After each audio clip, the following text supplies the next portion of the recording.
Welcome back. Welcome back. That did too so. By the podcast. Is that how you got into music? You thought you had to participate? Yeah. In order for me to contribute. One would think that adding on to it would be participating. That's why you would get me making music.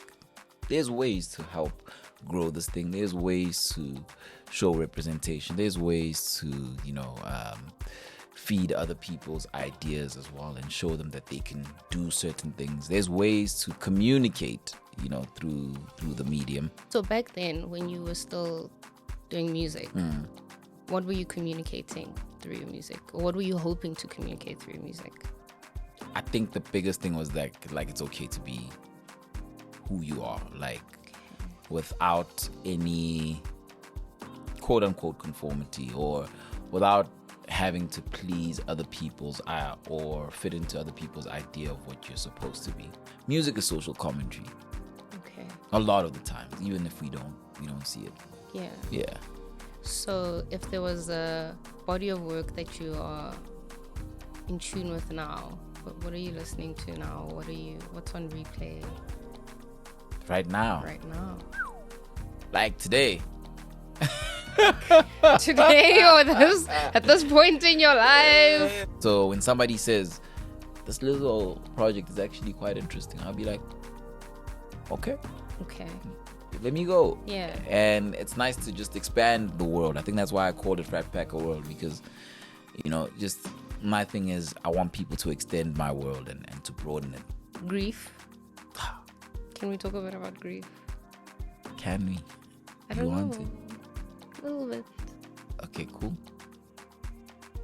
Hello, everyone. Dumelang. Welcome back to yet another episode of Blooming But I Fly with your host, Nna Hopelang Matee.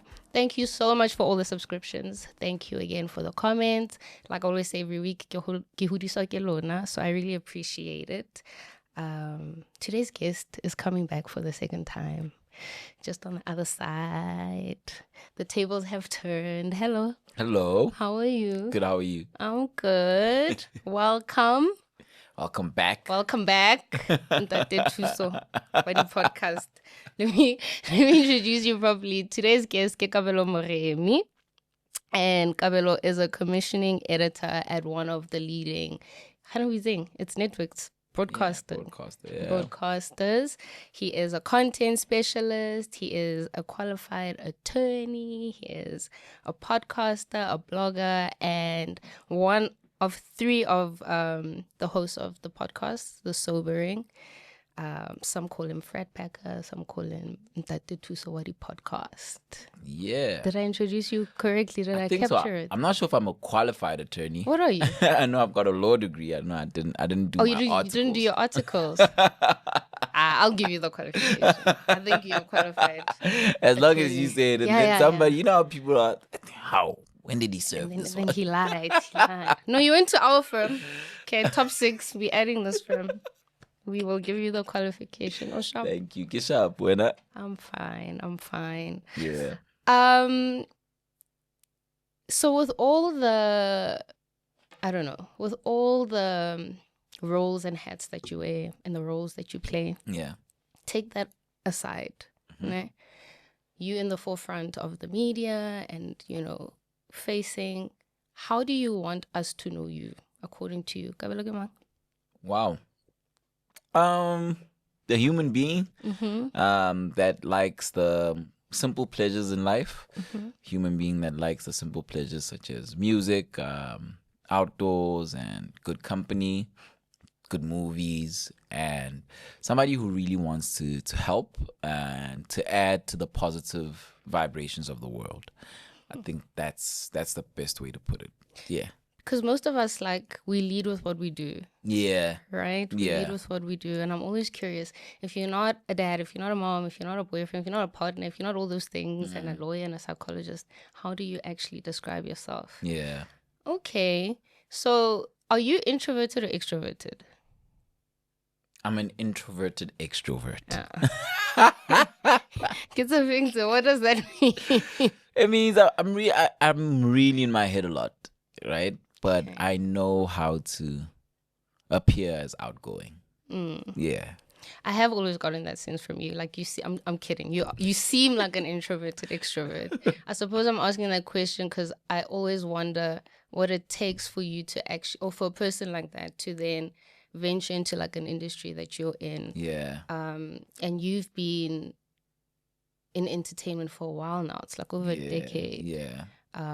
Through hip hop, through rap, in a musical, group. Yeah. Where does the introvert in you say, "Hey, I wanna try these things that go out of my comfort zone a little bit"? I think that's a good question. I think it's just me liking those things so much. Again, then I feel like I want to add on to those things. And at first, one would think that adding on to it would be participating. That's why you would get me making music.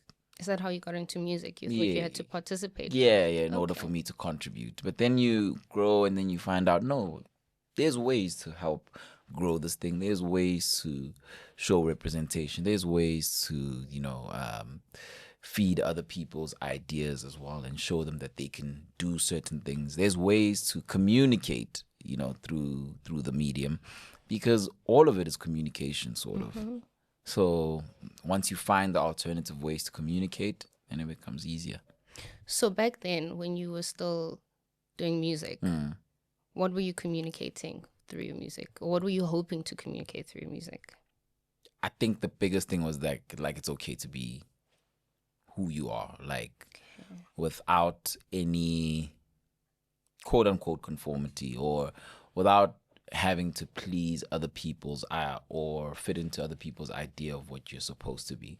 I think that was the biggest thing, that I wanted to communicate, Where did that come from? It sounds like, well, I don't know, let me not assume. Do you feel like you were boxed into something? Do you think that was a line that was crossed with you maybe growing up? Like, where does the idea come from? Like, I think it was seeing it happen to other people.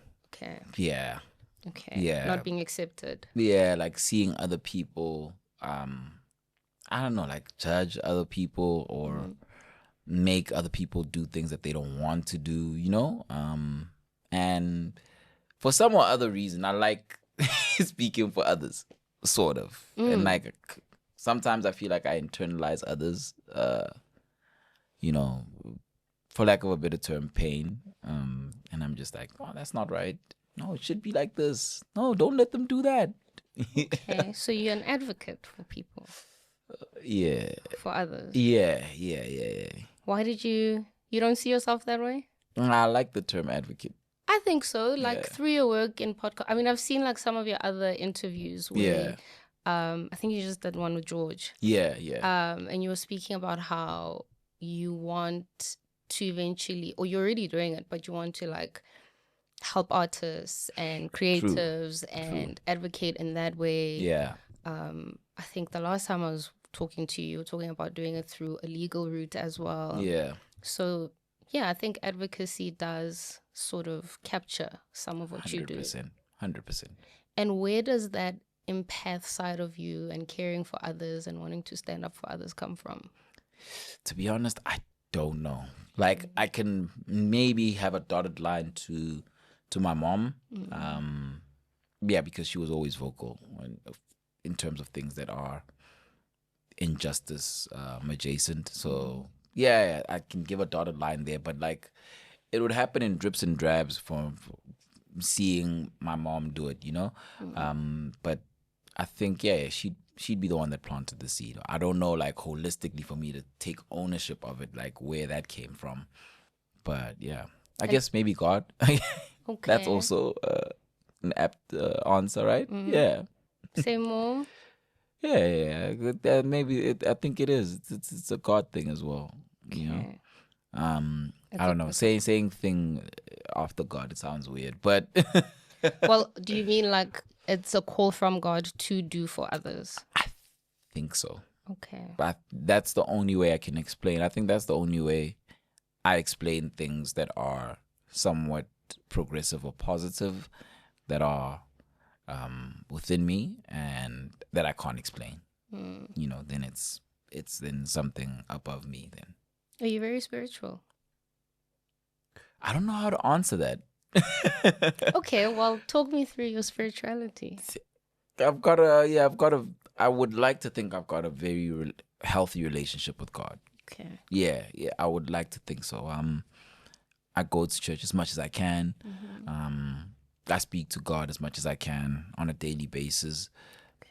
So I would think that it can get healthier, get more fit, but yeah, it's at a healthy space. There's a personal relationship. Yeah, Okay. like proper. Okay. So you've spoken a lot about like how I think the foundations of you getting into music or your interest in hip hop comes from like your siblings, and the influences of like Wu-Tang and Coolio and see, I did my research. But why music? Because you actually share quite a couple of interests. Like you're into basketball, you're into like all other sorts of things. How did music and hip hop be the one that lands and the one that actually is the one you represent? I think you represent the most. Yeah, true. Yeah. True. I think it's because of its easy consumption. Okay. You know, listening to music is easier than playing a sport or reading a book or drawing something. So I engaged with music a lot because it was easy to engage with it. It was easy to get access to music, to listen to it in free time. And as a kid, you have a lot of free time, as you can imagine. You think you don't, but you do. So in my free time, I listened to a lot of music. To this day, all of my time gaps are filled with music. So that's how hip hop became and music became such a part of me. So yeah, free time listening to music, researching music. Everywhere you go, music is kind of there. There's just not a lot of quiet time, especially if you're not intentional about quiet time. You go into a taxi, you're gonna hear music. You go into your parents' car, you're gonna hear some sort of music. You're listening to the radio, music, TV, the fillers were music videos. So it was the easiest thing to engage with and consume. So I think the easy consumption of music made me a music addict, really. Okay. And now that you have developed or evolved your love for it, I think music offers us different things. What does it offer you? Oh, dope question as well. It offers me so much. It offers me education. It offers me experiences. Like I feel like you experience things vicariously through other people sometimes, and musicians offer that. They offer another.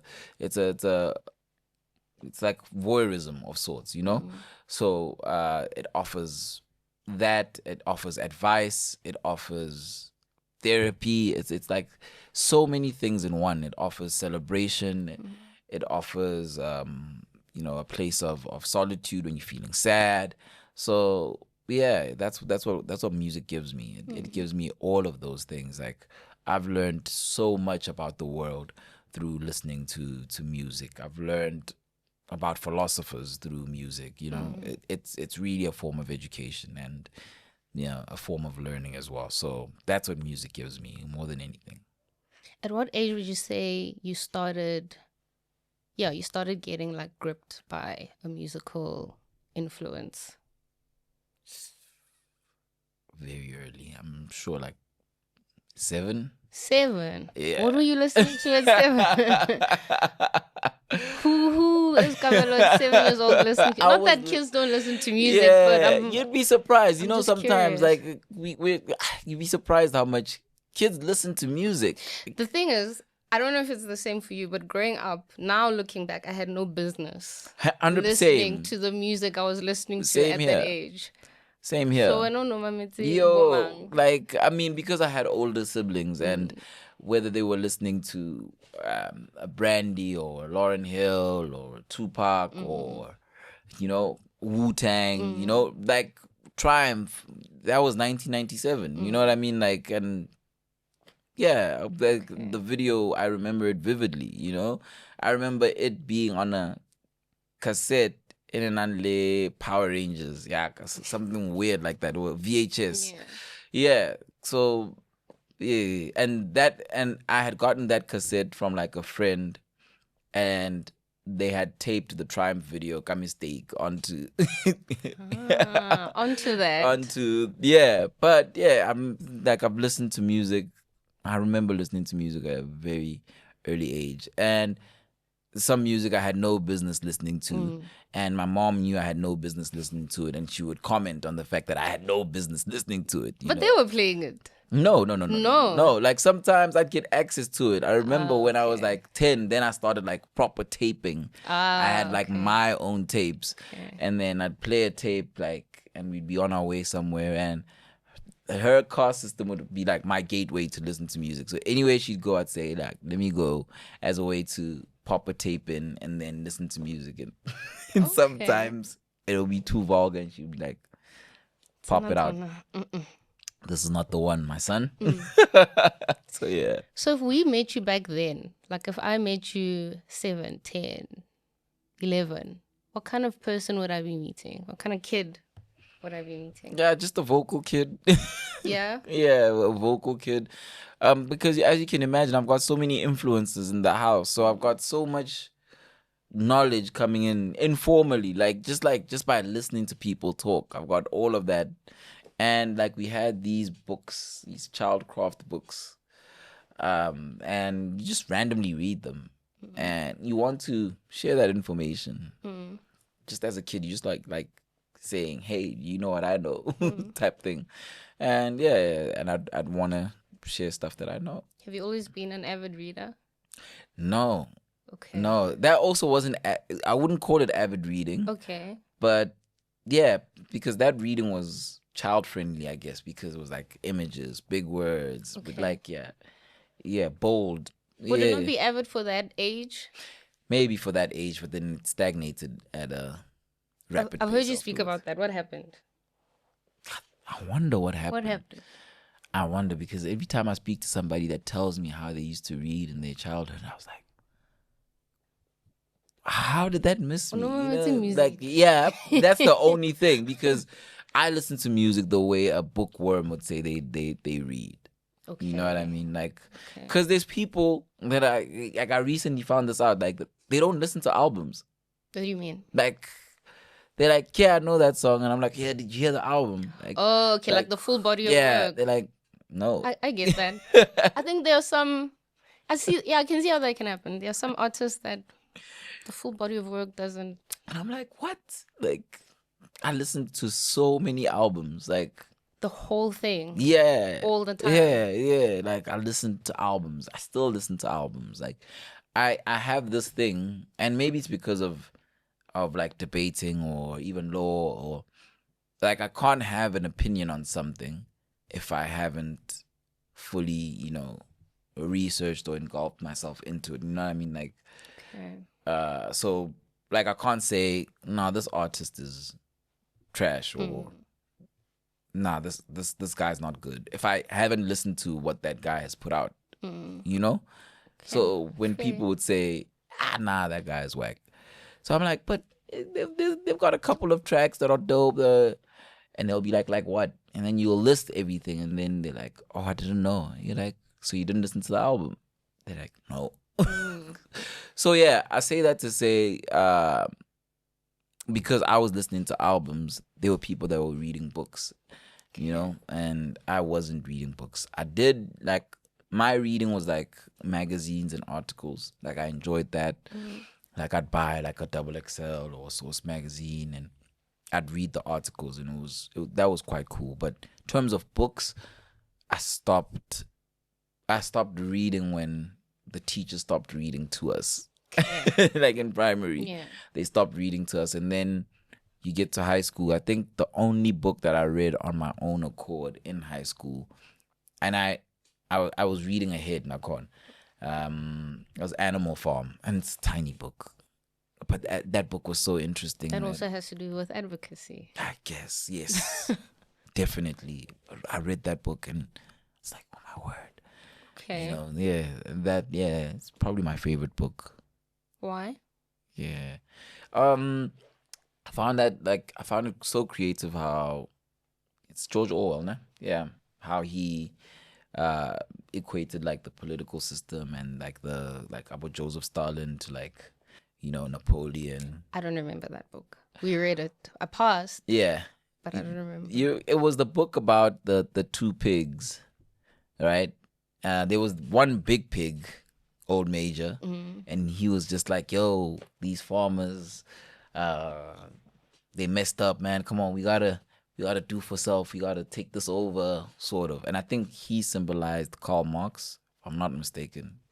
Yo, whoever's watching, and if I'm getting it wrong, whatever, I'm sorry. But at that time, I was lit with it. Now, yeah, yeah, very vague in my mind. But yeah, there was the big pig, and the big pig, old Major, died, and then he represented Karl Marx, and then I guess Stalin and Stalin and Leon Trotsky, the real life characters, they were represented by Snowball and Napoleon.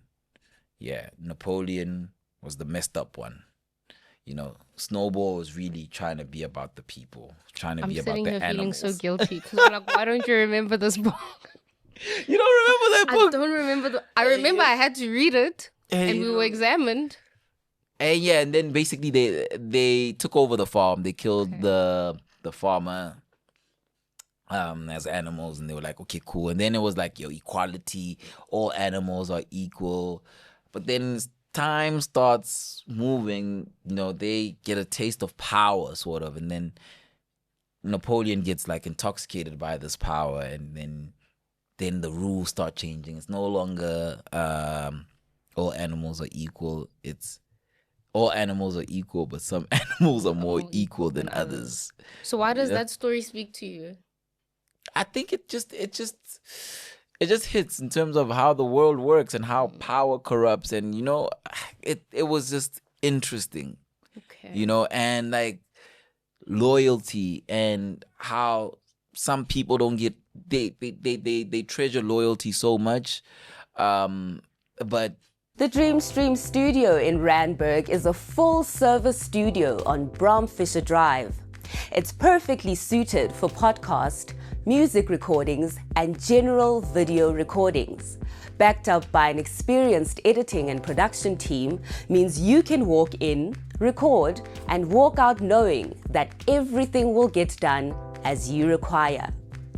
Our mobile gear ensures we can cover your video and live streaming needs on location too. We got the cameras, the lights, and the action to make you and your brand shine. Contact us now, studio@dreamstream.co.za, and we'll make it happen. Dreamstream, a place to create yourself. There's a person that's using your loyalty against you, like. And that was like the story of the horse. Like there was a workhorse boxer, and his phrase was, "I will work harder," And Boxer got screwed over. It was just like, but this is the guy that's going above and beyond, And it was just like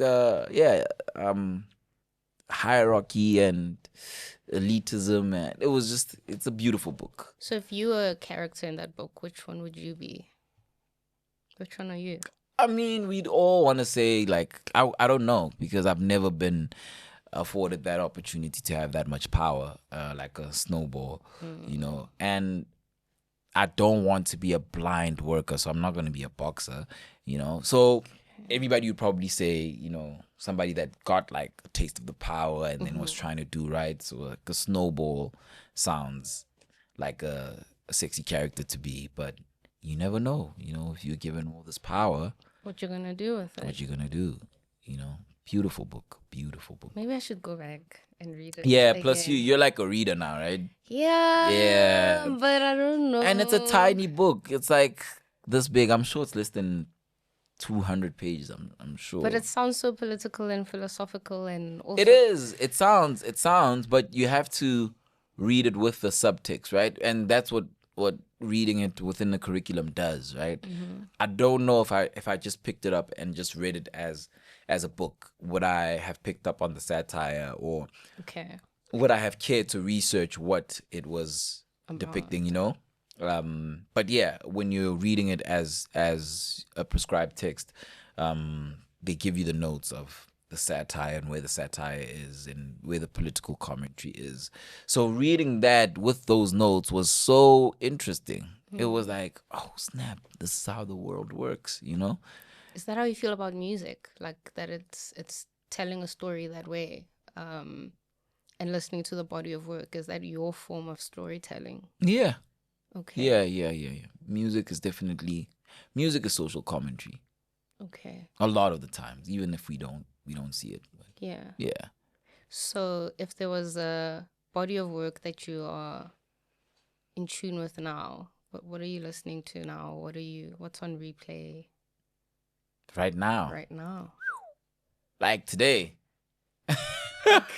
Today or at this point in your life? Today, that's what I'm listening to is definitely not social commentary. What are you listening to today? What did your ears hear today? I'm listening to the new Clips album. It's like, two brothers, that rap a lot about drugs, and one got saved and incorporates God in his music, and the other one is elitist of note and just makes you feel terrible for being middle class and not opulent. Okay. And it's entertaining, and it's like, that's interesting. Yeah.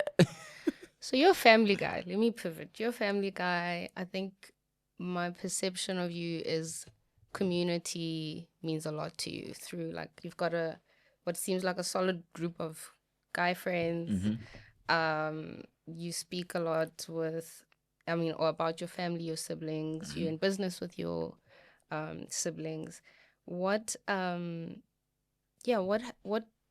has community taught you through those spaces? Yeah. Community just teaches me, like, you don't have to do everything. Don't be afraid to ask for help. There are people there that are willing to help, as well as how far you can get when you're building with other people. Okay. Yeah. Or how much you can build when you're collaborating and building with other people. Yeah. As a last born son, did you always have that as an idea? Because I think the misconception of being the last born is the spoiled brat that does it by themselves, that veers off that. What kind of last born son are you, or brother? Wow.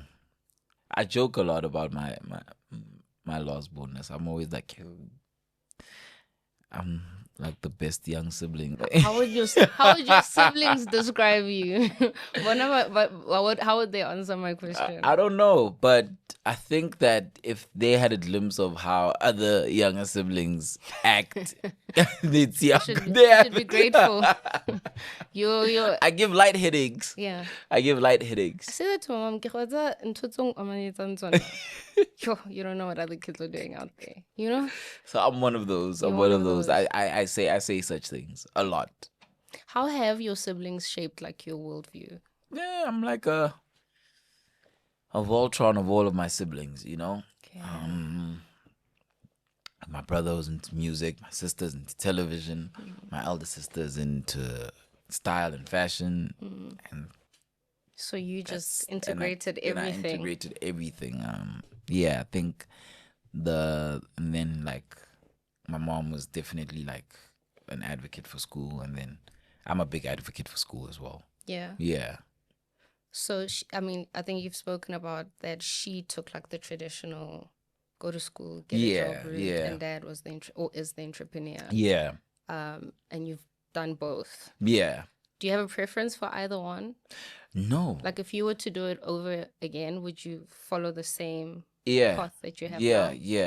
Okay. Definitely. Yeah, I think you can do both.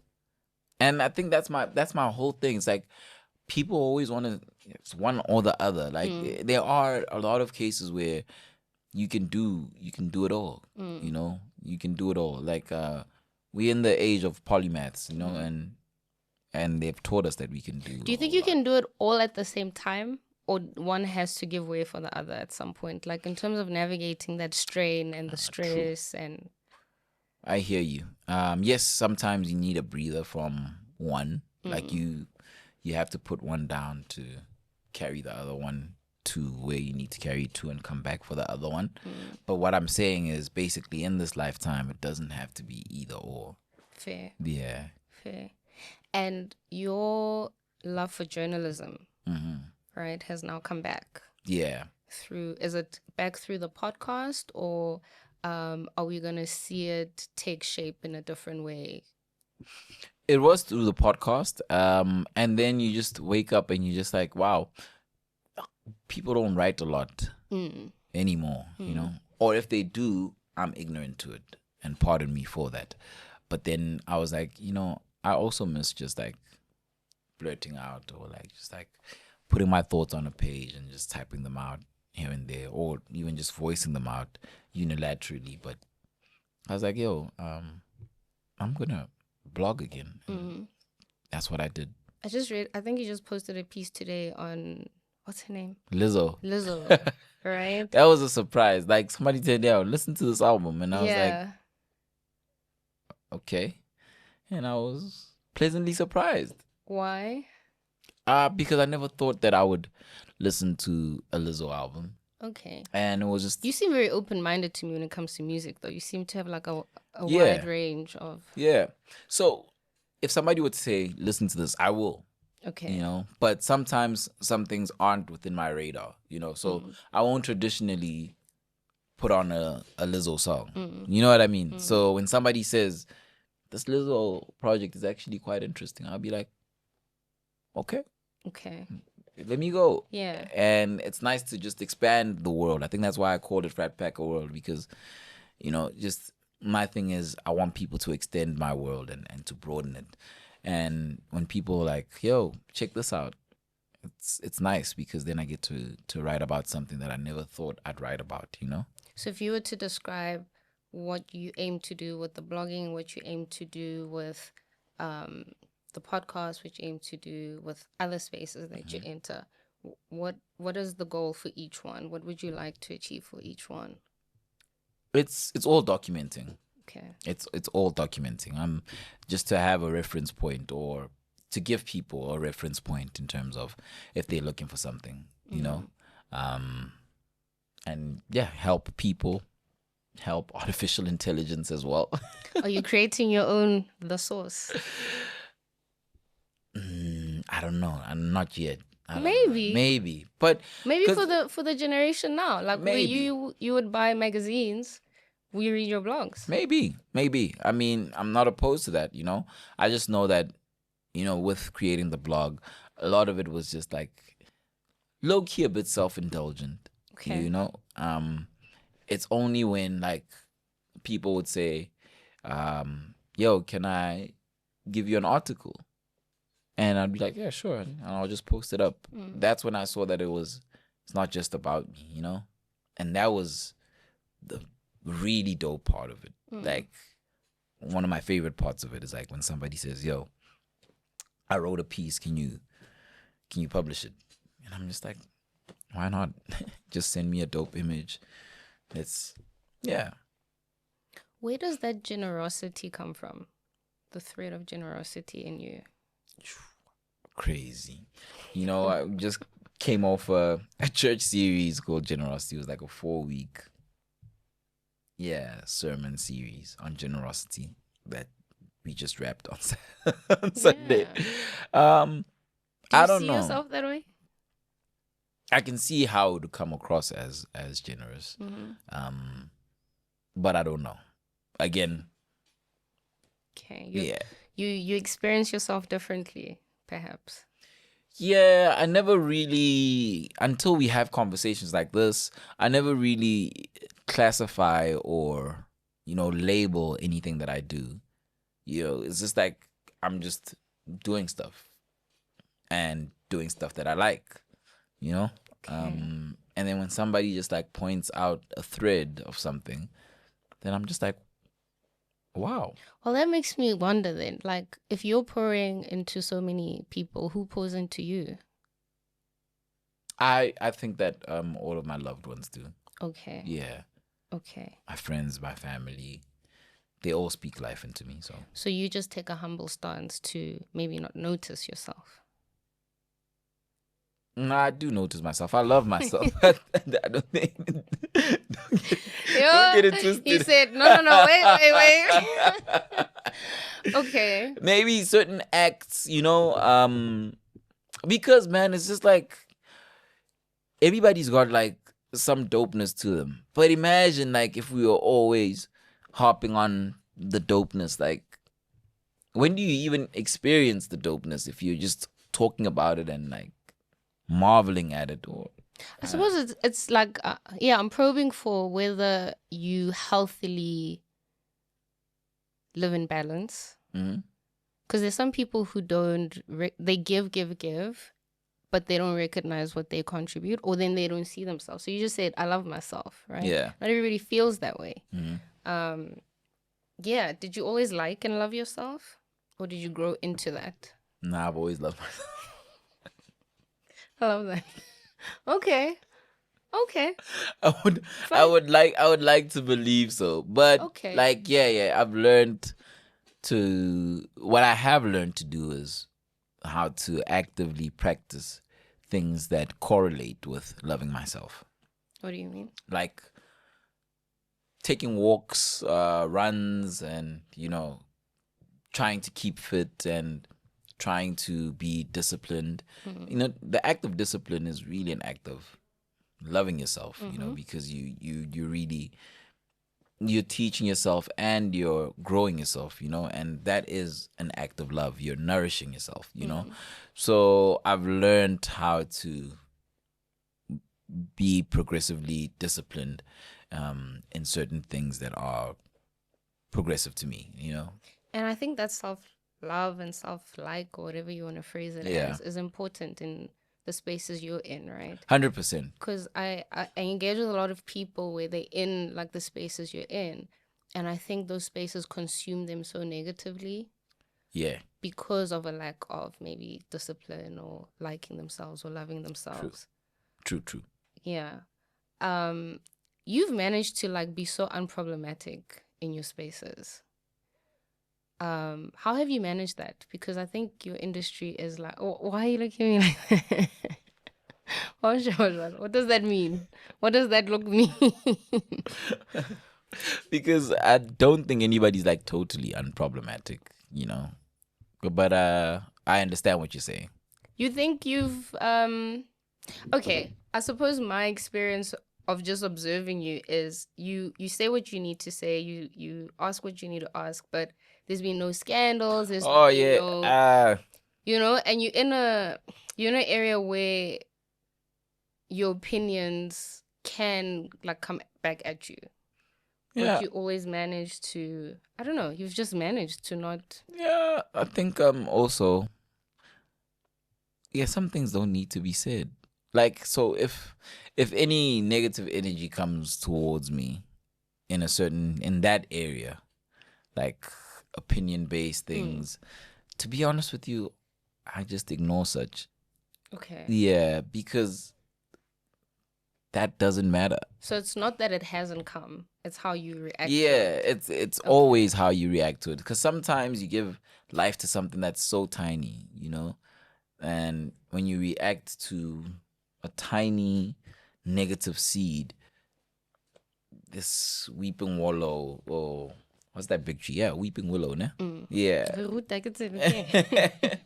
Grows from that seed, and it's a negative one. It's like all you needed to do is just not water that thing, and it goes away. And then it just goes away. It just goes away. And also remember what you're being attacked for or what you're being challenged for. If you're being challenged for something good and that challenge is coming from a negative space, then you shouldn't bother with something like that. So yeah. But in terms of the term unproblematic, I was laughing because Are you a problem? No, I'm not a problem. Well, tell us. Correct me. Maybe I'm wrong. Maybe. Tell us the truth.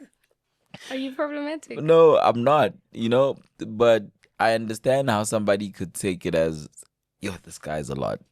You know what I mean? Because I can be very, I'm an energetic person. Like, I'm a high spirited person.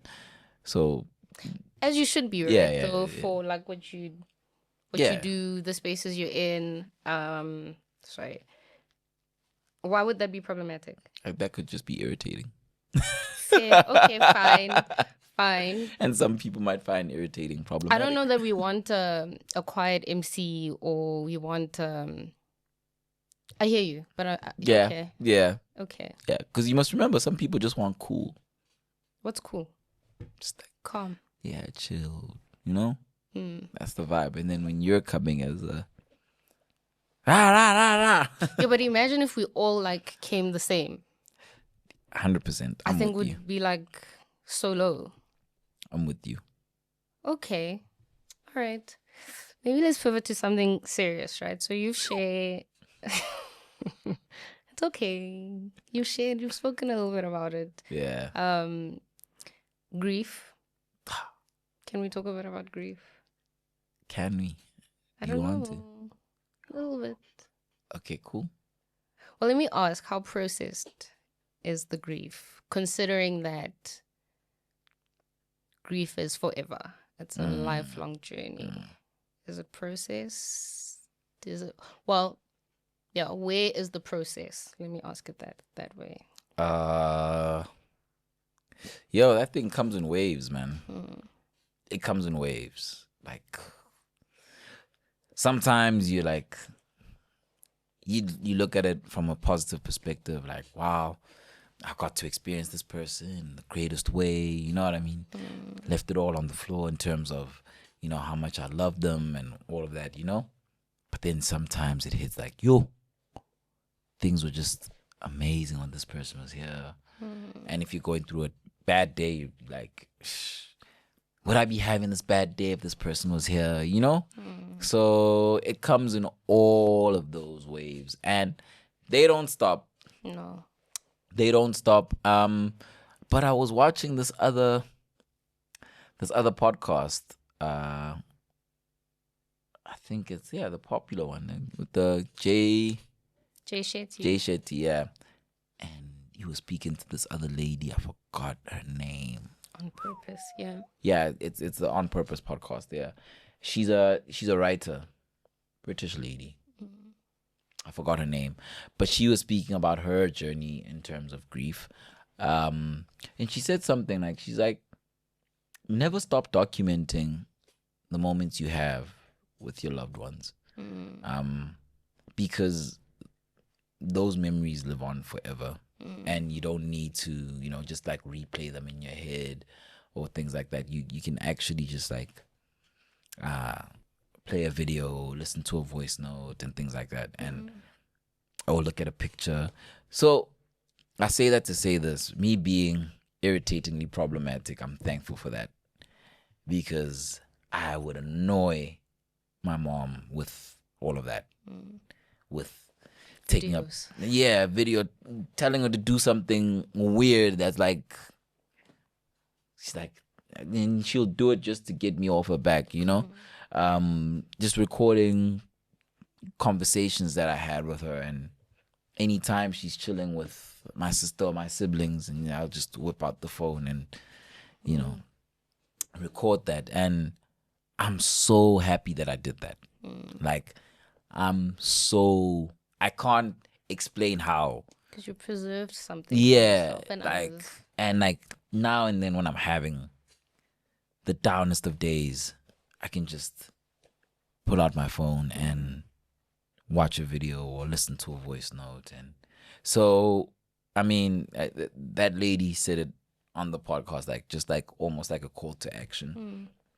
But, and I think I'd want to reiterate that call to action. If you are in contact with your with loved ones, and and you have time with them, just document those moments. I know we like popularizing, live in the moment, but sometimes just, just take that phone out and take a picture. I agree. I mean, I've shared with you that my dad passed away, right? And I think one of my biggest regrets is having very little content of him or with him. Like, I remember when it was his funeral, I think I was the only child that didn't have a picture with my dad. And everybody else has like that sort of, something that they have. So all my memories, the last thing I had from him was our text. And that phone got stolen before I learned anything about backing up things. And so I'm left with absolutely no, like, vivid memories. That's it. So I think my mom still being around, after that, I started documenting a lot. I think I'm the annoying friend that's also like, let's record everything. Yep. We're having a cheesecake, right? And it's like, but if you've gone through a moment like that and you're never going to hear that person's voice again, you're never going to see them, memories, you forget also certain things. Or with clients, I see it a lot. Some of the grief comes from they start to forget what people looked like. They start to forget the conversation, and the grief, then the wave comes. Yeah. So that's my call to action. Like, straight from that lady's mouth. Right. I'm repeating that message. Like, if you're with your loved one, take some time out to, immortalize them in like picture or video form or voice form. So that's one of the ways of navigating it. What else has been helpful in navigating that grief? Speaking about it. Okay. Voicing out, or yo, I miss my mom. And intentionally seeking out people that can relate to that message sometimes. Okay.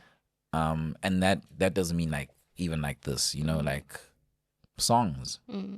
Like, I bond with songs that speak on such subjects, and they're there. That Clips album,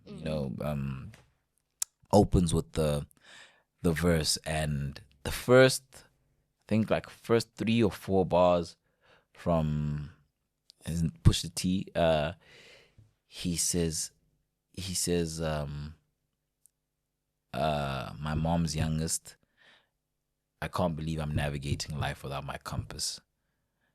And that's like me, like, and then he says, some people don't feel like, grief has a numbing effect on some people. But with and then he mentions with him, he felt everything, and at some point he couldn't heal from it or something like that. But that was so relatable on so many levels. Like, was your compass? 100%. Like, you feel lost. Like, you feel lost, and like it's like perpetual. Like, anytime you feel like you're going through a hurdle, then you feel the sense of, yo, where do I go? And nothing can I don't know, remedy that feeling.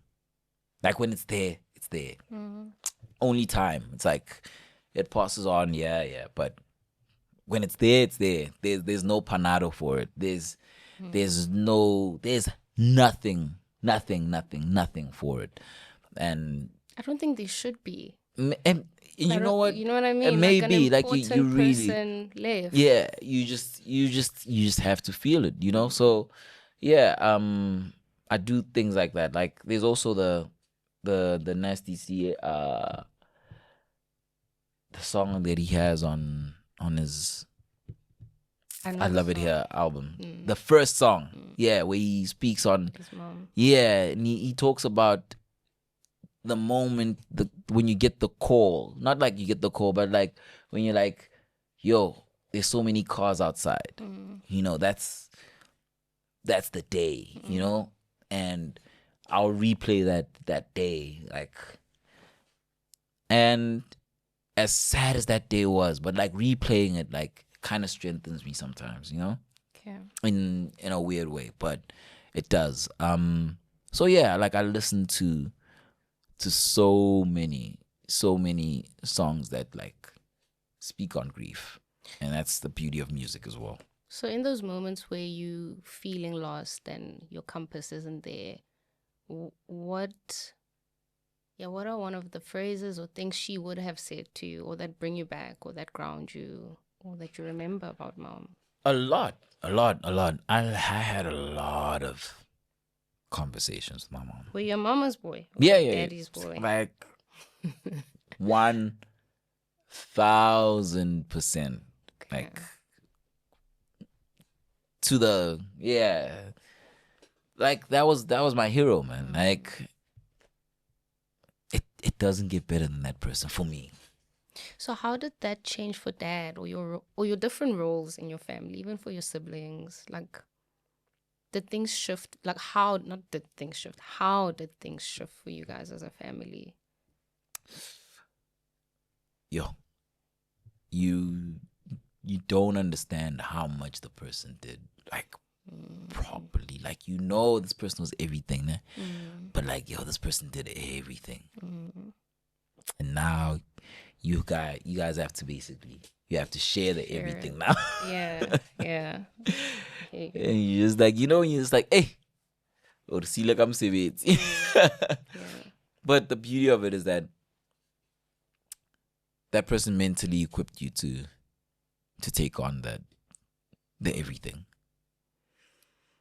I hear you. Yeah, grief is something else. Yeah. What don't we know about Kabelo Moremi? What would shock us? I think you share so much of yourself. But do you? Maybe not. I don't know. Do you? Nah, I share a great deal. I mean, everything that you know about me is everything that there is. It's just that there's just a deeper layer to everything. You've never left anything for yourself. There's nothing. If I spoke to your friends now or your siblings, I wouldn't find out anything shocking that I wouldn't expect. No? I'm really trying to think. Like, what's the most random thing that I think about myself? Mm-hmm. Is that I did gumboot dancing. You did what? Gumboot dancing. Okay, that is random. Like, what do you mean? Like skolong kabunweza? Yeah. It's an extracurricular activity. Yeah. You intentionally just said. Yeah. Okay. Obviously, some of my friends would know that, but like every time, like I be thinking about, like, just when you think about life, it's like, what was going on? I found it cool. Of all the, okay, was it a whole thing? Yeah. Like the majority about gambut. Yeah, like, and then can you pull these steps in? Like, I remember some of the steps. Can you still do it? Yeah. Like, I remember some steps, and so the old school Vaal version of Stomp the Yard. Yeah, 100%. That is random, but I find it fly. Okay. That is random. How long did you do that for? I don't know, it was like maybe a couple of years, but yeah, we performed, like, a radio concert thing, like, yeah. Are you good at it? Yeah, it was good. I think I even got an award for it. What Jaiva? Gumboot dancing is not like Wajaiva. No, but what Jaiva now? Because now my mind just went there, like movement, like what Jaiva. No, not like cool, like not like the real way of dancing. But I move, like I'm a mover. If music is there, like some people would beg to differ, but okay. But yeah, I move like. But gumboot dancing, that was my vibe. I thought there'd be something. There's no way that there isn't like. Everybody has something random. There's a lot of random things, man. Like, what is the random thing you like to do for fun? Not basketball, not movies. I don't think that's random. I think that's The Dream Stream studio in Randburg is a full-service studio on Bram Fisher Drive. It's perfectly suited for podcast, music recordings, and general video recordings. Backed up by an experienced editing and production team means you can walk in, record, and walk out knowing that everything will get done as you require. Our mobile gear ensures we can cover your video and live streaming needs on location too. We got the cameras, the lights, and the action to make you and your brand shine. Contact us now, studio@dreamstream.co.za, and we'll make it happen. Dreamstream, a place to create yourself. What do you do? I don't think I do anything random now for fun. Like, I don't think so. Like, I'll revisit old childish games. Okay. Like, if anybody plays like PlayStation or Xbox, I play Crash Bandicoot. Like, it's this. It's I'm still a Crash Bandicoot. Yes. My brother used to play. Like, I play that now. Like, to de-stress, I put on Crash Bandicoot and just catch some peaches and crush boxes. What is that about? Nostalgia? It just feels good, man. It's like, and then you just get sucked into this world, you know? You got this mask that protects you. And yeah, I like Crash Bandicoot. That's also a random thing. Like, gamers would be like, what? Okay. But yeah. Okay. Did you ever play basketball? Or is that love for it just pure consumption? I played in high school a year. I played, was it grade 10 or grade 11? I think it was 10th grade. More. Yeah. Yeah, I played basketball. Which position did you play? I even forgot. What do you mean? 100%. I think it was so informal. They wouldn't tell you shooting guard or... Okay. Like, we all wanted to be point guards because that was the popular, you know? But then... Riverside was so funny, like, because we didn't have, like, a formal coach that, like, knew the game. We had our old math teacher. His name was Mr. Machakwe. And he had a liking to basketball, but he knew, like, where the tournaments were. But I don't, and if Mr. Machakwe sees this, I'm not sure if, like, he knew, like, the game. So we were all playing. He was using respectfully. Yeah, respectfully. Like, you know, later on, he did get, like, a proper coach. X was a dope coach. But even he was still, like, teaching us the hood way of playing, right? And then you go to tournaments there. ISA, you know that school, ISA, I think it's International School of South Africa. It's in the Northwest, and they were crazy. Is it North? Wherever they were real ballers. Like,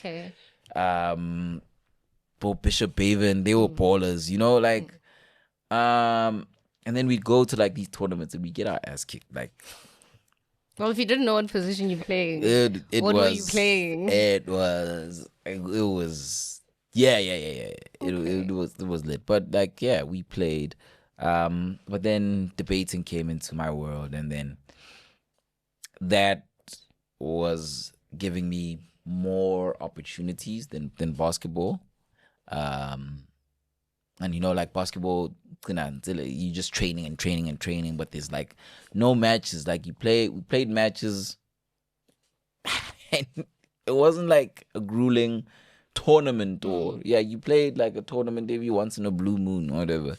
Whereas debating was like, yo, we going every week or two, we going, and it's from Vaal, and the tournaments are here. Coming to Wits from like 8 to 5. It's just debates. And it was just amazing because it also just opened up my world to, you know, other people, other schools, other ecosystems, you know, developed schools. And we were in like the developing league. And then like the developed was like, St. John's and whatnot. And yeah. So debate took me away from basketball. I suppose it also contributed to confidence, right? I guess, yeah. But I mean, sports and extracurricular, they just contribute to confidence as a whole, you know? Depends Yeah, which one man. we're talking about. Some can do the opposite, I've observed. The rugby boys, they were mad confident, man. I remember playing a match of rugby. Oh, there's another random fact. You played rugby? Yeah. One match. Oh, okay. You participated in a match. One match. Like I trained, and then we got to the match. I came home with like a swollen thigh. Pops was like, "Nah, fam. It's not. This one isn't for I you." remember he even suggested, he's like, just try cricket. And I was like, I'm not doing that. Okay. Yeah. So you were like an all-rounder then at school. Doesn't mean I was good at rugby. I played. But you participated. Yeah. You tried yourself man, out. I will always try myself out. Why? Do you think that's I've got a undertone of like extreme competitiveness. So I do have if they can do it, why can't I? I'm sure Gazama plan somewhere. Who is that? Is that dad? Because I'd imagine as an entrepreneur, you have to try your hand at different things. Maybe. Or where does that influence or that confidence to come and say, oh, why not? Why not me? I don't know, man. Again, I can't pinpoint it. But I was like, yo, I'm going to try myself out. Growing up in the Vaal, what fundamentals do you think that place gave you? You know what? Now that you... It's the confidence, man. It's the confidence, man. Yeah. Because how to Vaal, then you understand, like, doesn't matter where in the Vaal, right? Particularly when I right? Me. Most confident people. How I looking like, yeah. It really is. But you know, they know who they are and they're solid in it. And you can't tell them nothing. Like, at all. Like, you know, there's this funny meme about like a Vaal person going to an interview. Mm-hmm. And then they're like, why do you want this job? Why are you the perfect person for this job?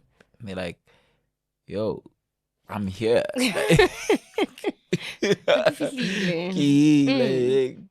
We're no interviewer. That is a very Vaal thing, Vaal answer.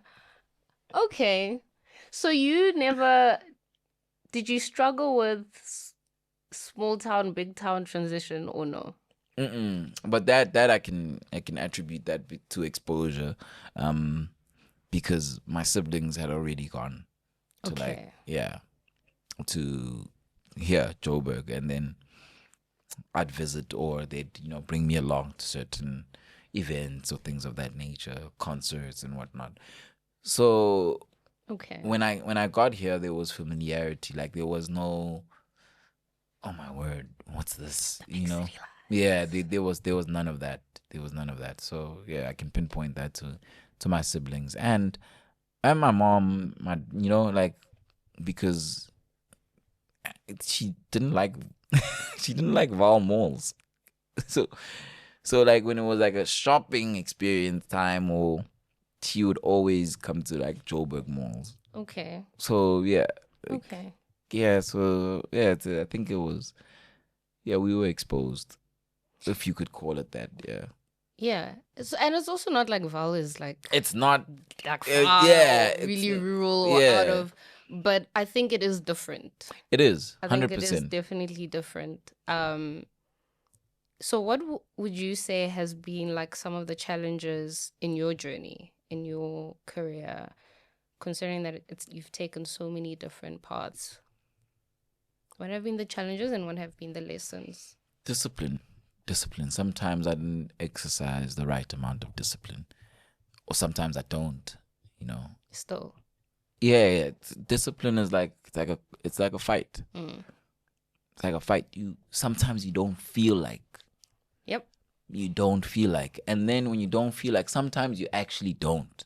You know, sometimes you don't feel like it, And then but you don't. you don't. You act on the don't feeling like it, but sometimes you actually win and fight even though you don't feel like it, you still do it. So what brings you back?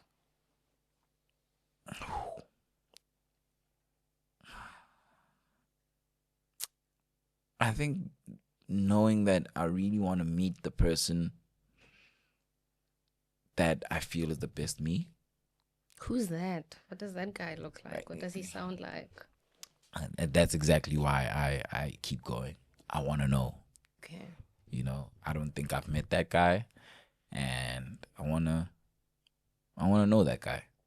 I want to be that guy. So, you know, we all know what it feels like to have untapped potential. You know, but like, what's the feeling of like getting to that place, and then finding out there's more as well? So what would this guy now have to do to get there? He knows. I know. Okay. What do you know? What do you have to do? Again, it just goes back to discipline. Yeah, like I know what I need to be disciplined in. I know that watching this other episode of, I don't know, this other podcast. Blooming Butterfly. This wasn't constructive. This one will help with discipline. Watching another Joe Budden podcast, very entertaining, but like, it's not gonna get you there, take me there. You know, watching another Love Island episode sometimes not gonna get me there. You know, I know that it requires some quiet time and some doing time, and I need to put in that time. There's no shortcut. Talking about things of substance and whatnot, given your job as a commissioner, how do you go about choosing content and contributing to that space? I think my biggest thing is expanding the space of broadcast. Okay. My big thing is assisting in helping producers realize their potential, realize their ideas, and that filters down into them creating constructive communities as well.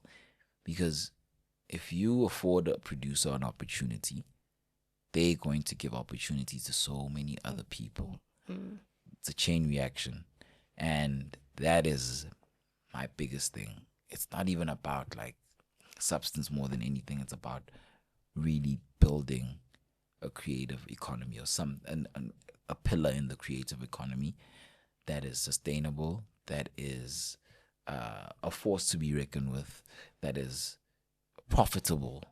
You know, basically that is contributing to the economy, like for real, not creative economy, but it's contributing to the economy. Contributing to the GDP. It's contributing to employment. That is my biggest thing. So are you still South Africa focused, or would you want to branch out in any of the things you're doing? No, definitely I do want to branch out, but I do have the biggest soft spot for South Africa. Like, I feel like I know, actually, not even I feel like, I know how much potential we have. You know, I know how good it can be.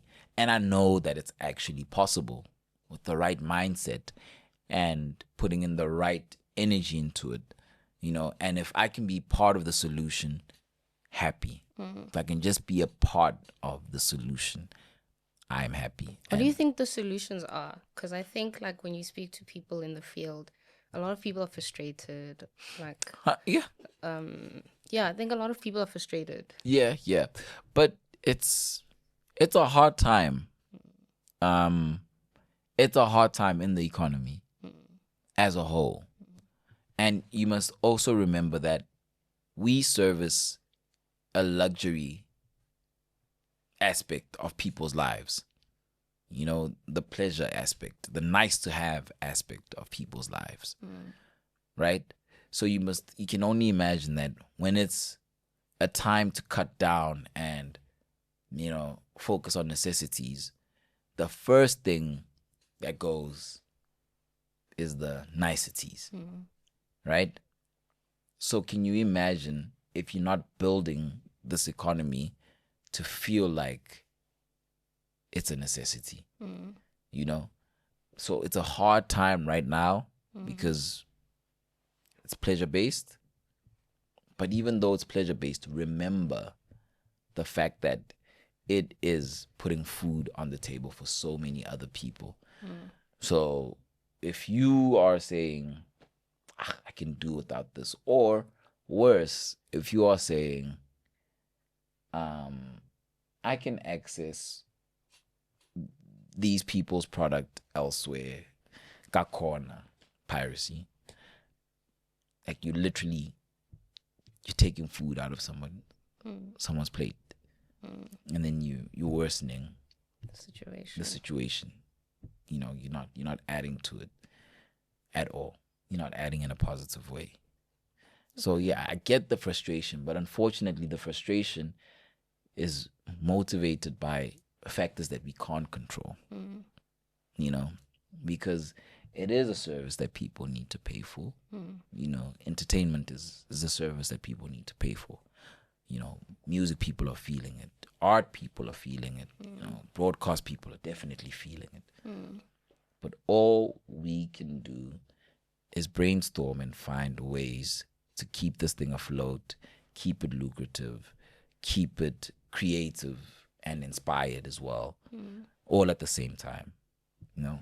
I know I'm taking a detour or a remix to what you're asking, but that message needs to come across, that you must understand that this thing, as much as people critique it from this highbrow perspective, please just also remember that this is something that's putting food on people's tables. I suppose we don't know. I think when you're experiencing it from inside, I suppose but from the outside looking in, we don't have a lot of information. Yeah.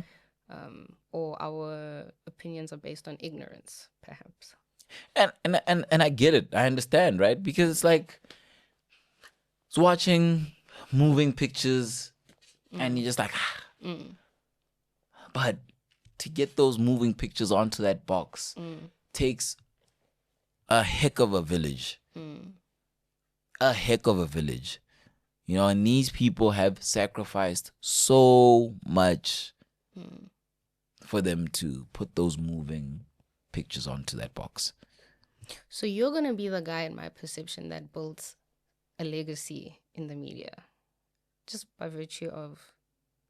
Why is it every time I talk something positive about you, you look shocked? What is that look? What's going on? I don't know. Maybe it's a hectic thing because I don't know what people mean sometimes about legacy. Well, I think not everybody has the passion to build, and not everybody has the capacity or even just the desire. 100%. Right?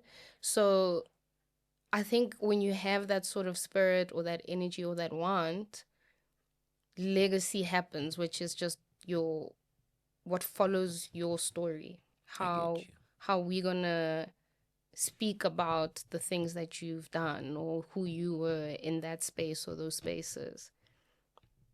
Yeah, I think you move in a very energetic and passionate and loyal way to the things that you're interested in. True. So can you accept that you're the guy that's thumbs gonna up? build Yes. some sort of positive legacy? That's what I meant. And with that said, what would success look like for you in all the things that you do, in your whole entirety and identity as a person? I honestly don't know what success would look like. Like when the lights go off, what would you be happy for the story to be?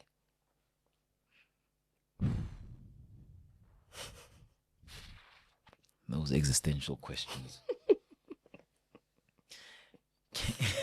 Like, I know what I want to be. What do you want to be? You know, I want to be a content 70 Mm-hmm. a 70-year-old that's satisfied with everything that they've done. How did we get to that number? Why that number? A 70's fly, man.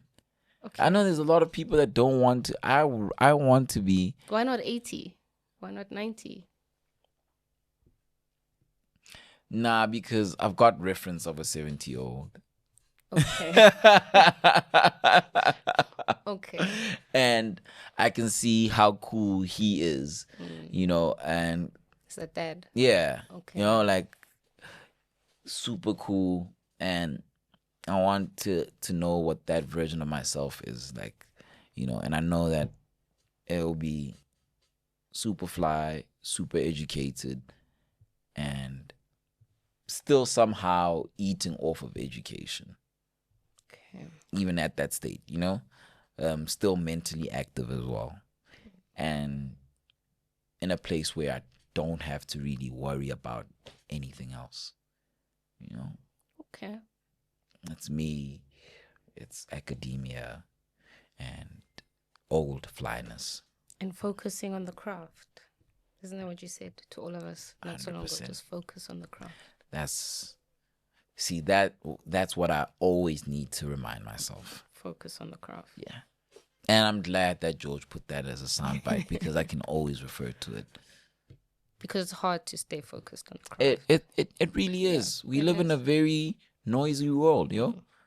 There's always something happening. Yeah, It's yeah. loud. It's a very loud world that we live in. And you need to find your corner, find your focus, find your center.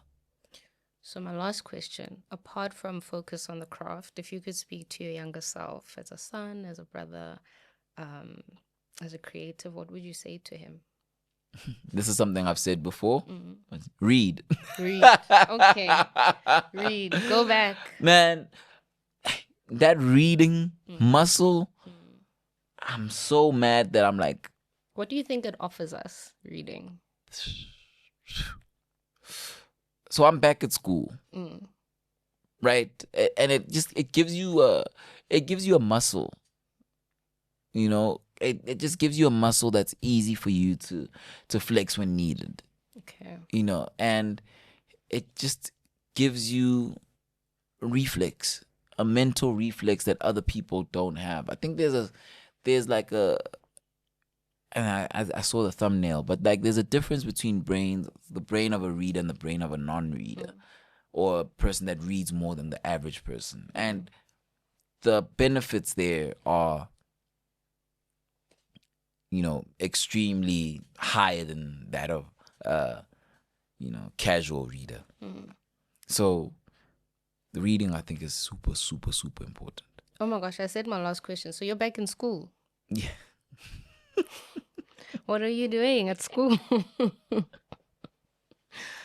What are you school? So yeah, I'm doing an MPhil. So it's like business philosophy. So there's like a major focus on corporate strategy, but it's just like changing my life. Okay. Yeah. How's it changing your life?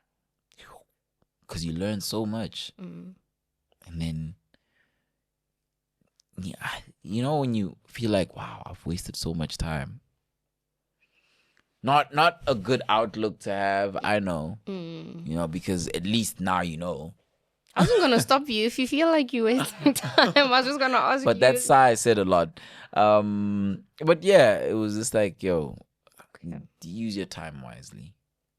Use your time wisely. Use your time wisely and be intentional about your time because it's really expensive. It is. Yeah. Okay, let me not probe you more because I can go into a whole other hour of that existential way of being. Thank you so much, Kabelo, for your time. Thank you for having me. Thank you for coming and being energetic and sharing so openly. Just one last tradition on the podcast. I'm going to ask you to trust me. You've been here for an hour. You can trust me now. I'm going to ask you to close your eyes. Trust me.